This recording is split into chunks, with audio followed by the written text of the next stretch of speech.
మాట్లాడినప్పుడు సామ్యూయల్ అన్నాడు అనమాట, గోపి ఎక్కడికైనా చర్చికి వెళ్తున్నాడంట అంటే దేవుడే లేడు వారికి ఇస్తూ ఉన్నాను. ఈ లోకంలో ఈవెన్ 90% పైగా ఇక్కడ కూడా క్రైస్తవ పేర్లు కలిగి ఉంటారు. మిస్టర్ గ్రీన్ అంటారు. మిస్టర్ గ్రీన్ అంటే ఏంటి? తమిళ్లో చెప్పాలంటే పచ్చయప్ప. మిస్టర్ బ్లాక్ అంటారు, అది ఇంగ్లీష్ పేర్లా కనబడుతుంది, కానీ కరుప్పండి హిందూ పేరు. కావున 100% గమనించినట్లయితే అపవాదిని మొక్కినట్లయితే సంపద ఉంటుంది. కావున కొలబద్ద అనున్నది డబ్బు కలిగిన వారుగా ఉన్నట్లయితే మీరు నిజంగానే దేవునికి భయపడువారు, నీతిమంతులు, దేవుని బిడ్డలు, ఖచ్చితంగా కొలబద్ద కాదు. కానీ ఒకటి మాత్రం గ్రహించండి, మొదట దేవుని యొక్క రాజ్యమును ఆయన ఒక నీతిను వెదుకుడి, అప్పుడు మీకు ఇవన్నీ అనుగ్రహింపబడును అన్నాడు. కావున విశేషంగా ఈ దినాన్న ఈ కుటుంబస్తులకు మరి దేవుని యొక్క సేవకులుగా మేము చెప్పవలసినటువంటి కార్యం ఏంటంటే, ఈ లోక పడముగా మనము ఒకవేళ కలిగి ఉండలేదేమో, లేకపోతే కలిమిలో లేదేమో, మనము ఆస్తిపరులుగా, ఐశ్వర్యవంతులుగా, ధనవంతులుగా లేకపోవచ్చో ఏమో. కానీ ఒకటి మాత్రం గ్రహించండి, ఈ సందర్భం మరణము అనబడినటువంటి సందర్భం దయచేసి గమనించండి. దీని పిమ్మట వేరే జీవితం లేదు. అమ్మగారు నిన్న వరకు ఉన్నారు, అది ఆమె పడినటువంటి వేదన అంతంత కాదు. షుగర్ అనబడినటువంటి వీధులలో ఆమెకు మామూలుగా ఒక పుండు రావడం, దాని పట్ల ఎన్నో సంవత్సరం నుంచి ఆమె కాళ్ళలోను ఆ యొక్క పుండు వలన ఎంతో బాధలు అనుభవిస్తుంటారు. కానీ నేడు వరకు అనగా నేడు ఇంచుమించి ఆమె తన యొక్క తుది శ్వాసను ముగిచేంత వరకు వేదననే ఆమెకుండదు. కానీ ఇప్పుడు చూడండి, ఇక్కడ పరుండబెట్టి ఉండడం అన్నది ఆమె యొక్క భౌతిక లేకపోతే ఆమె యొక్క శరీరం, కానీ ఆమె యొక్క ఆత్మ దేవుని సన్నిధానంలో ఉన్నది. హల్లెలూయా, హల్లెలూయా. నిరీక్షణ కలిగినట్లయితే నిజంగానే మనం దుఃఖపడం. ఇంక మీదట కన్నీరు లేదు, వేదన లేదు, బాధ లేదు.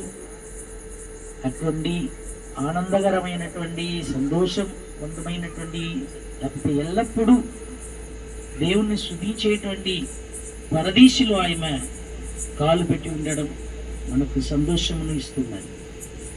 కావున పరిశుద్ధ పౌలు గారైన భక్తుడు ఈ మరణమును కూర్చి పరిశుద్ధ పౌలు గారు అంటున్నారు నిద్ర అని అంటున్నారు. నిద్ర అంటే మరుసటి దినాన్న వారు లేస్తారు. కానీ బైబిల్ గ్రంథం 2 పదజాలమును వాడుతుంది. ఏంటంటే నీతిమంతులు వాళ్ళు మరణిస్తే నిద్ర అంటది, పాపులు మరణిస్తే అది మరణమనే అంటది. ఎందుకంటే మరణము చూడకుండా నరులు ఎవరు కూడా బ్రతుకలేరు. నరులకు జరిగేటువంటి మరణం అనున్నది అది మరణంగానే దేవుని యొక్క వాక్యం భావిస్తుంది. కానీ దేవుని బిడ్డలైనటువంటి రక్షణ పొందినటువంటి వారిని మాత్రమే పరిశుద్ధ గ్రంథం అంటున్నది నిద్ర అని. కావున నిద్ర పోయినట్లయితే మరుసటి దినమున ఖచ్చితంగా మనం లేస్తాం. అలాగే ఈ తల్లిగారు కూడా నిద్రపోయినది కాబట్టి ప్రభు అయినటువంటి యేసుక్రీస్తు రాకడ వచ్చేటప్పుడు ముందు వారు వస్తారు. వారిని ఎదుర్కొని సిద్ధపాటుతో ఉండేటువంటి రక్షణ విషయంలో రక్షణను కాపాడుకుంటూ దేవునికి ఇష్టమైనటువంటి జీవితం చేసేటువంటి వధువును, సంఘమైనటువంటి వధువు మధ్య ఆకాశంలో ఎత్తబడుతుంది. ఈ చేతన దావీదు అంటున్నాడు, తన బిడ్డ రోగము కలిగి ఉన్నది మరణమునకు తగినట్టు. అందుచేత వెళ్ళి ఉపవాసం ఉంటున్నాడు, ప్రార్థన చేస్తున్నాడు. మరి ఈ బిడ్డ దేవుడు కనికరిస్తాడనేసి. కానీ బిడ్డ చనిపోయిన తర్వాత పని వాళ్ళు దావీదు దగ్గర చెప్పడానికి కుసుగుసులాడుతున్నారు. ప్రాణంతో ఉంటేనే ఇంత ఏడుస్తున్నాడు, ఉపవాసం ఉంటున్నాడు, అన్నం తినటం లేదు అనేసి. మరి ఇప్పుడు చేసుకుంటున్నాడు, బట్టలు వేసుకుంటున్నాడు, తలకు తైలం వేసుకొని దేవుని ఆలయంకు వెళ్ళి మొక్కి ఆ తర్వాత వచ్చి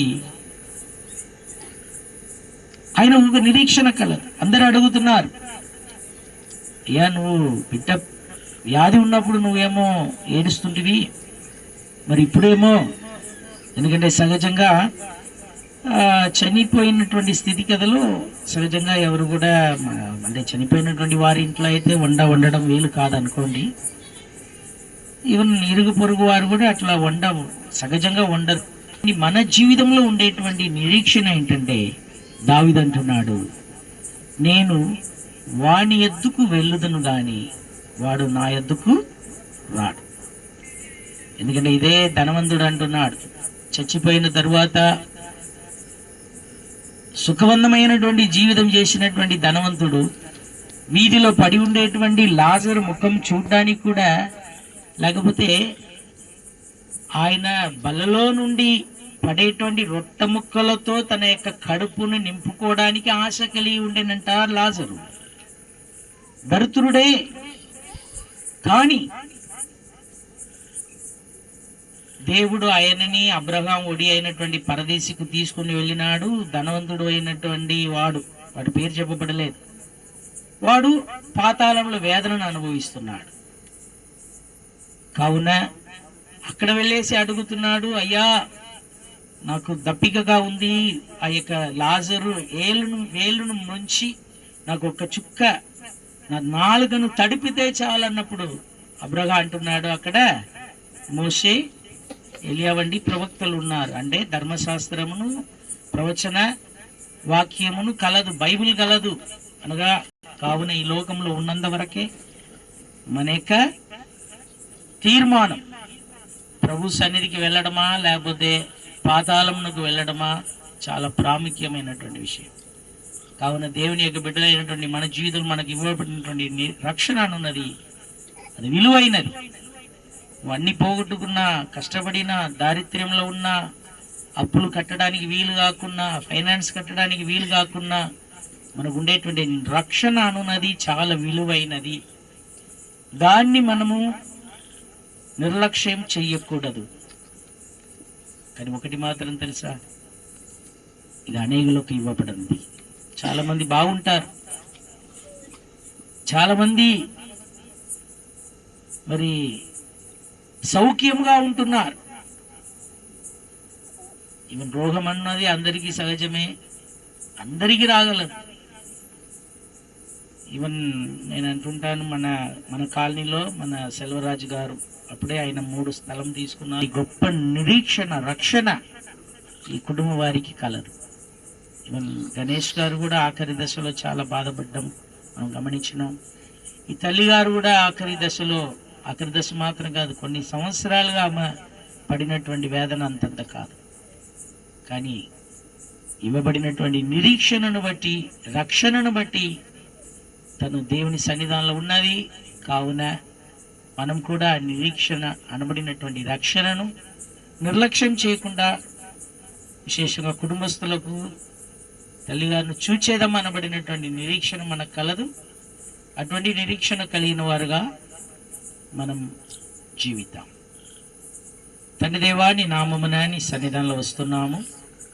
విశేషంగా ఈ సాయంకాల సమయంలో మేము ధ్యానించినటువంటి వాక్య భాగము, తల్లిగారు తన యొక్క తుది శ్వాసను విడిచి ఈ బాధలు, కష్టాలు, వేదన, కన్నీరు కలిగినటువంటి దేశమును అనగా ఈ యొక్క జీవితమును తుదముట్టించుకొని నీ సన్నిధానంలో వచ్చి ఉన్నారు ప్రభువా. కావున వారిని చూచేదమనబడినటువంటి నిరీక్షణ, రక్షణ కలిగినటువంటి మా జీవితంలో కలదు.